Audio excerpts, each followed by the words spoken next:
क्या सोना कॉमेक्स पर फिर से $3700 और चांदी 3700 आने की उम्मीद है क्या? सुगंधा जी, क्या लग रहा है आपको? $3700 वापस से कॉमेक्स पर और $3700 कॉमेक्स पर चांदी, उम्मीद है क्या? अगर है तो कब तक?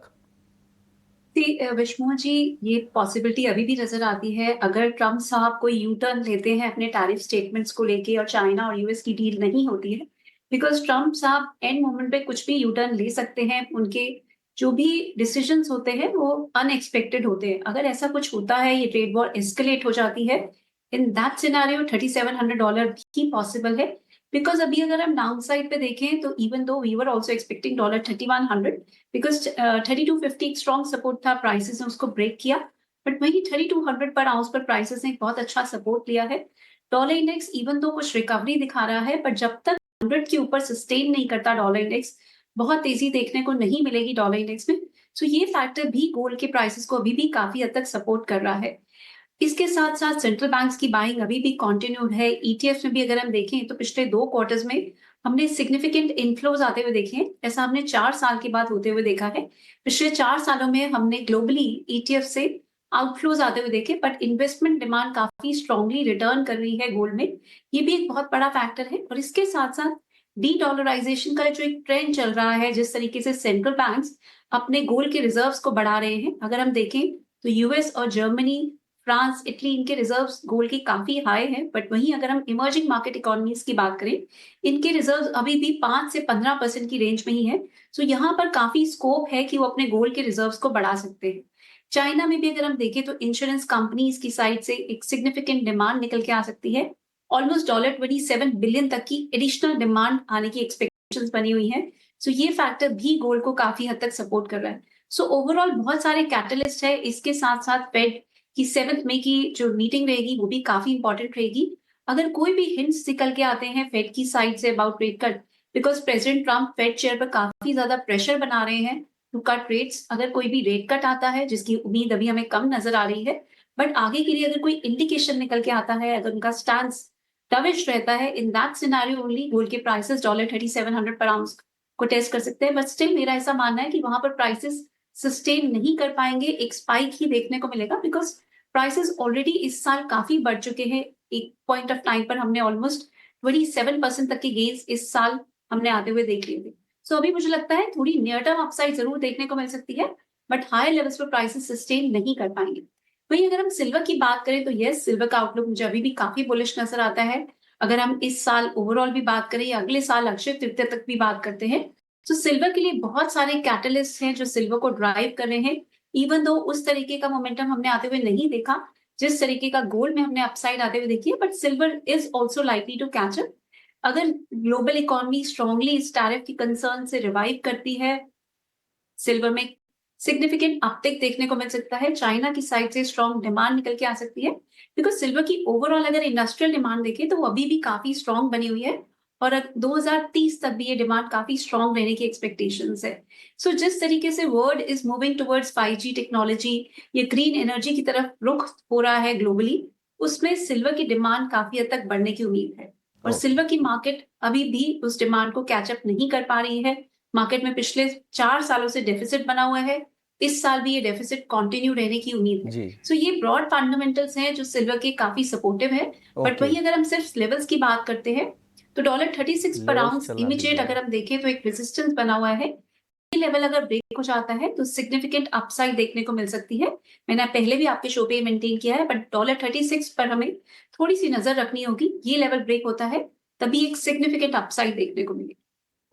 चलिए, कई सारे दर्शक हैं, फटाफट से सवालों के जवाब ले लेते हैं ताकि ज़्यादा से ज़्यादा दर्शकों को कैटर कर सके हम।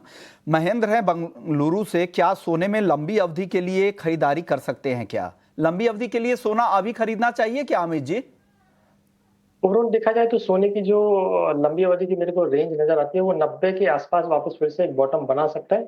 अगर कोई भी मंदी गहराती है तो मेरे को लग रहा है 90,000 के नीचे इस बार मार्केट नहीं जाएगा और वापस फिर से 1,07,000 के आसपास तक टेस्ट करेगा। तो अभी लंबी अवधि के जो ट्रेडर हैं वो यहाँ से ट्रेडिंग या फिर इन्वेस्टमेंट स्टार्ट कर सकते हैं और ईयर एंड तक 1,07,000 तक के टारगेट जो है ऊपर में रख सकते हैं।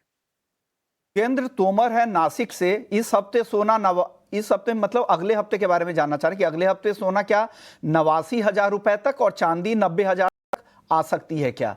ऐसी उम्मीद है क्या सुगंधा जी?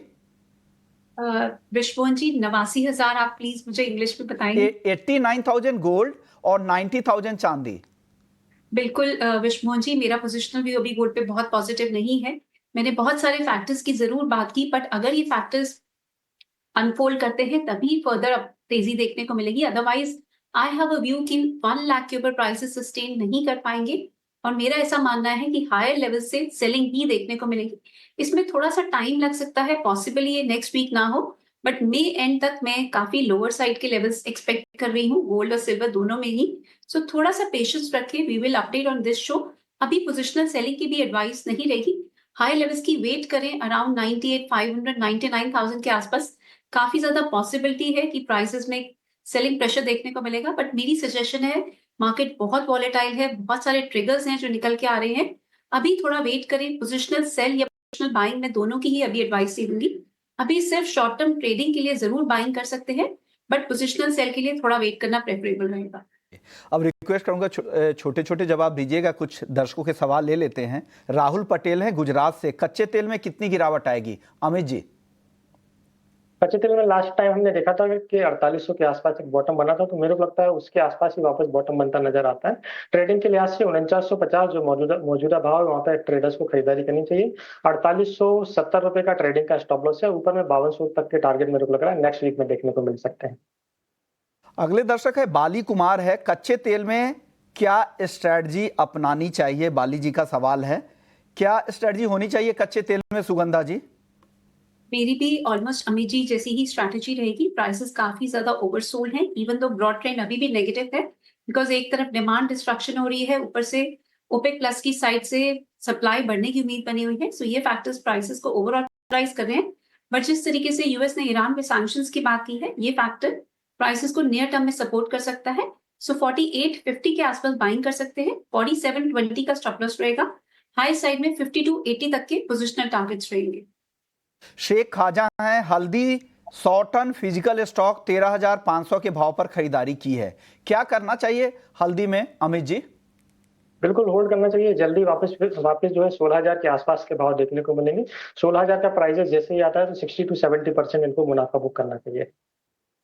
अल्पेश सोनी है, चांदी में स्ट्रेटजी जानना चाह रहे हैं कि कैसे ट्रेड करना चाहिए। सुगंधा जी आप अपनी स्ट्रेटजी इनसे शेयर कर दीजिए अल्पेश जी से। विश्वमोहन जी आप क्वेश्चन रिपीट करेंगे, सॉरी देयर वाज सम की टेक्निकल इशू। स्ट्रेटजी जानना चाह रहे हैं कि क्या करना चाहिए, कैसे ट्रेड करें, क्या लेवल्स होंगे, टारगेट एसएल जानना चाह रहे हैं। सिल्वर में देखें तो 93,500 पे एक स्ट्रॉन्ग सपोर्ट बना हुआ है, सो 94,000 पे मेरी बाइंग की एडवाइस रहेगी। 92,700 की स्टॉप लॉस रहेंगे, हाई साइड में 97,500 के फर्स्ट टारगेट्स रहेंगे, देन 98,500 तक के लेवल्स भी आने वाले दिनों में देखने को मिल सकते हैं। एक और सवाल अरविंद जैन का चांदी पर है, सुगंधा जी आपसे ही मैं जवाब लेना चाह रहा हूं। चांदी जून वायदा इन्होंने 98,200 पे खरीदा है, अब क्या करना चाहिए? 98,200 की बाइंग है। तो विश्वमोहन जी मैं मानती हूँ कि इसको होल्ड किया जा सकता है। इंटरनेशनल मार्केट में 31.7 पर आउंस पर एक स्ट्रॉन्ग सपोर्ट है, वहीं अगर हम डोमेस्टिक मार्केट में देखें तो 92,700 से 93,000 ऑड लेवल्स पर एक स्ट्रॉन्ग सपोर्ट है। मेरी एडवाइस रहेगी 92,700 का क्लोजिंग बेसिस पे स्टॉप लॉस ले और होल्ड रख सकते हैं अपनी पोजीशन को। हाई साइड में इनको इनके प्राइसेस के आसपास जरूर मिल सकते हैं। तो मोदी हैं, जीरे में क्या करे, क्या रिपोर्ट है? अमित जी क्या रिपोर्ट है जीरे को लेकर, जीरे पर इनको राय दे दें। जीरा मई वायदा वापस फिर से बॉटम बनाता हुआ नजर आ रहा है, 22,000 के आसपास खरीदारी करें। अभी एक हफ्ते का टारगेट 23,000 रुपए का रहेगा, नीचे में स्टॉप लॉस 21,500 का मेंटेन है। अगले दर्शक है नवीन कोठारी हैं, एक महीने में सोना 85 और चांदी 88, 85 गोल्ड और चांदी 88, लग रहा है अमित जी आपको? अभी हाल फिलहाल करंट स्ट्रक्चर देखते हुए तो नहीं लग रहा कि ये 90 के नीचे भी जाएगा गोल्ड।